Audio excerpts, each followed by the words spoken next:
Before I address my platform, I'd like to speak about the latest article on the Vikings on the Wall, claiming that I'm using campaign funds to pay off my student loans. Despite the honest reputability of the media, I'd like to clarify the situation.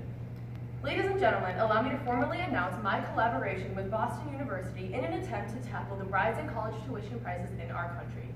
I'm working with BU to develop campaign scholarships through universities. The money you read about goes towards fully funded scholarships for students at BU. Ultimately, we would have created 120 scholarships for students. The collaboration was a way for the university to support me as a candidate. Therefore, I felt justified in using campaign funds. However, this is experimental, so ethics can be questioned.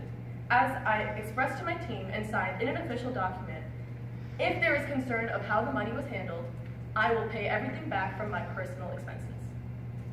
So as you can tell, education is important to me. The disparity between the poor and the wealthy is scarily evident in education. Currently, 60% of students from the top quarter of households graduate with a bachelor's degree within 10 years of finishing school. That's 4 times as many students as from the bottom quarter. Every American deserves to have a bright future, and it's time they have the opportunity to have one. We must focus on improving our public schools to better prepare our students for life. This includes implementing STEM programs, returning standardized testing to states, and giving more attention to low-income school systems. On another note, with each president bringing a new focus to the White House, our tax plan is constantly changing. One minute we're raising taxes on the rich, the next we're lowering it for business. I'm not like other candidates. I refuse to put you through the same cycle over and over again. Some candidates are still proposing trickle-down economics, despite the fact that it has been proven to be ineffective.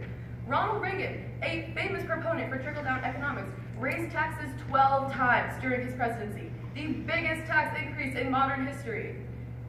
As the great Coach Floyd once said, you can't do the same thing twice and expect a different outcome. So I have a new approach. Let's have a period of increased public funding, during which we're going to improve and introduce certain programs like universal health care. Once these are self-sufficient, we can lower the rate again, because nobody wants to pay more taxes than they have to. It's important to invest in long-term benefits like health care, while keeping in mind not to take away too much money from you, the people. In terms of foreign policy, Americans are divided on our role as a world power. My thoughts are illustrated through a quote by Martin Niemöller. First, they came for the socialists, and I did not speak out because I was not a socialist. Then they came for the trade unionists, and I did not speak out because I was not a trade unionist. Then they came for the Jews, and I did not speak out because I was not a Jew. Then they came for me, and there was no one left to speak for me. We teach kids not to be selfish, to think about and help others. But why do we lose that value when we become adults?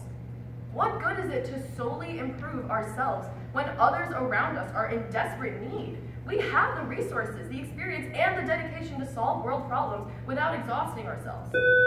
Finding solutions is not just preschool. Okay, yeah, that's fine.